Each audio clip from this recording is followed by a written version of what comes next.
धार्मिक नगरी शिवरीनारायण में सतयुग से विराजित सिद्ध शक्तिपीठ मां अन्नपूर्णा देवी की दर्शन कर सभी श्रद्धालु अपनी मन्नत कर रहे हैं। पूर्ण माता अन्नपूर्णा देवी की महिमा है अनंत है। माँ सबको सुख शांति समृद्धि प्रदान करती है। आस्था भक्ति और विश्वास की पुण्यधरा धार्मिक एवं आध्यात्मिक नगरी शिवरीनारायण धाम में त्रिवेणी संगम तट पर रामघाट स्थित मां अन्नपूर्णा देवी लक्ष्मी नारायण मंदिर है, जहां मां अन्नपूर्णा देवी मान्यता अनुसार सतयुग से विराजित हैं। चैत्र नवरात्र के पावन अवसर पर मंदिर को आकर्षक रंग बिरंगी झालर लाइट से सजाया गया है। मंदिर में सुबह से ही दर्शन हेतु श्रद्धालु मंदिर पहुंचकर अपनी दर्शन पाते हैं। चैत्र नवरात्रि के पावन अवसर पर मंदिर में 1000 से भी अधिक मनोकामना ज्योत कलश प्रज्वलित किया गया है। मंदिर के मुख्य पुजारी रवि नारायण शर्मा सिद्धू महाराज ने बताया कि मां अन्नपूर्णा देवी की कृपा से संपूर्ण छत्तीसगढ़ क्षेत्र धन धान्य से परिपूर्ण है।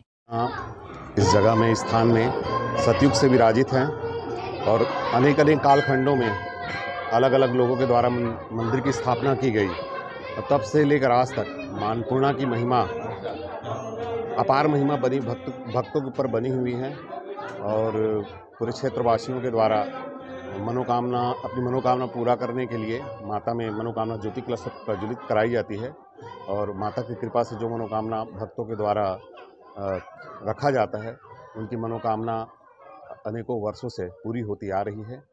पूरे क्षेत्र का माता जी के ऊपर अपार स्नेह है। माता जी की कृपा से ही पूरा छत्तीसगढ़ सर्वकालिक धान के कटोरा के नाम से विख्यात है। माता जी की पूजा अनेकों रूपों में की जाती है।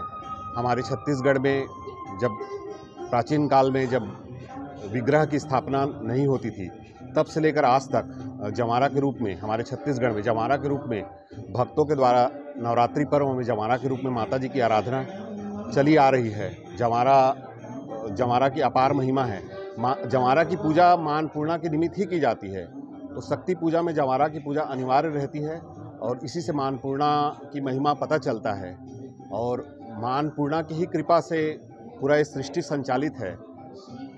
भगवान शिव आदिकाल में भगवान शिव माता अन्नपूर्णा से ही अन्न प्राप्त करके पूरे प्राणियों के लिए सृष्टि के सभी चराचर जीवों के लिए अन्न लेकर के भगवान शंकर के द्वारा ही दिया गया था। दीप के भी काफी सारे ज्योत प्रज्वलित किए जाते हैं हर एक जी नवरात्रि में दीप प्रज्वलित की बहुत महिमा है। अग्नि पुराण में इसका उल्लेख भी है कि नवरात्रि पर्व में माता के समक्ष जो ज्योति 9 दिनों की जो ज्योति प्रज्वलित किया जाता है उससे अपार स्नेह कृपा और सभी मनोकामना पूरी होती है।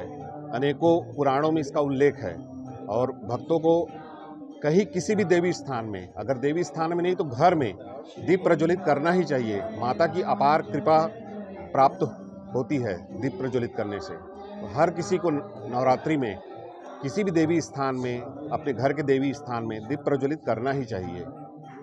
सर्वविदित है भगवान राम वनवास काल में शिवरीनारायण आए थे। शिवरीनारायण से ही गुजर करके रामघाट से गुजर के मां अन्नपूर्णा का पूजा अर्चना करके, इसीलिए आज भी रामघाट मां अन्नपूर्णा से ही लगा हुआ है। और हम रामघाट को जैसे ही क्रॉस करते हैं आगे विश्राम बट भी है जहाँ भगवान राम ने जाके विश्राम किया था वट के नीचे, और यहाँ जब भगवान राम आए थे मां अन्नपूर्णा का आराधना किए तो अपने पूरे बानर भालू और जो सेना थी उन सभी के लिए माता से पूजा अर्चना करके भगवान राम को अक्षय पात्र की प्राप्ति हुई थी, जिसमें से अन्न कभी खाली नहीं होती थी और उसी से सभी बानर भालुओं एवं उनके जो भी साथ में थे सबका भरण पोषण उसी अक्षय पात्र से होता था। उनको कभी अन्न की कमी नहीं हुई। माता की कृपा से कभी अन्न की कमी नहीं हुई। उसी अन्न पात्र से, अक्षय पात्र से सभी का भरण पोषण होता था। यहाँ अन्नपूर्णा माता साक्षात सतयुग से विराजित हैं और जितने श्रद्धालु यहाँ आते हैं उन सारे लोगों की मनोकामना को माता अवश्य पूर्ण करती हैं, क्योंकि उनका नाम ही अन्नपूर्ण सदापूर्ण है। शंकर प्राण वल्लभे ज्ञान वैराग्य सिद्ध्यर्थम भिक्षाम देहि च पार्वती। ये भगवती पार्वती के स्वरूप में ही विराजित हैं और ये सभी की कामनाओं को माता जी अवश्य पूर्ण करती हैं। ये सतयुग से विराजित मूर्ति हैं जो अद्भुत हैं, अद्वितीय हैं। ऐसी मूर्ति अभी तक इधर इस क्षेत्र में हमको देखने को प्राप्त नहीं हुई है। महाराज जी मनोकामना ज्योति कलश काफी सारे जलवाए जाते हैं, ये देखा जाता है।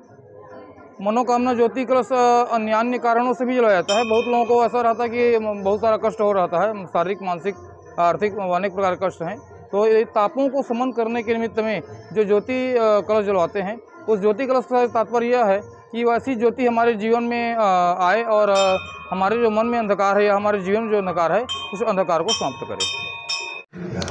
सबसे पहले तो मानपूर्णा दरबार में आप सभी का हार्दिक स्वागत है, अभिनंदन है। यह पुरातन काल से यहाँ पर माता जी विराजित हैं। इनके जोत में धुआं नहीं निकलता और छत्तीसगढ़ में पहला अन्नपूर्णा है और दूसरा अन्नपूर्णा जी की मूर्ति है बनारस में। यहाँ विशेषता है, जो भी दरबार में आते हैं कभी खाली नहीं जाते हैं। जिनको संतान की कमी है, धन की कमी है, अन्न की कमी है, वो यहाँ आएँ और माता जी का आशीर्वाद लेकर जाएँ। उनका सर्व संपन्न गुण से उनकी सभी मनोकामनाएं पूर्ण होंगी। मैं लगातार अनावरत इतने साल से यहाँ पर हूँ और पूरे परिवार से यहाँ पर सेवा पर रहता हूँ और मैंने साक्षात माँ का दर्शन पाया है। कृपा दृष्टि है वो तो प्रकट नहीं होती, लेकिन अपने कार्यों से सिद्ध कर देती है कि जो भी इस दरबार में आते हैं वो खाली नहीं जाते हैं। अतः आप सभी से निवेदन, ऐसी पावन मेला में आप सब परिवार पधारें, दर्शन करें, पुण्य लाभ लें, माता अन्नपूर्णा आपकी सभी मनोकामना पूर्ण करें।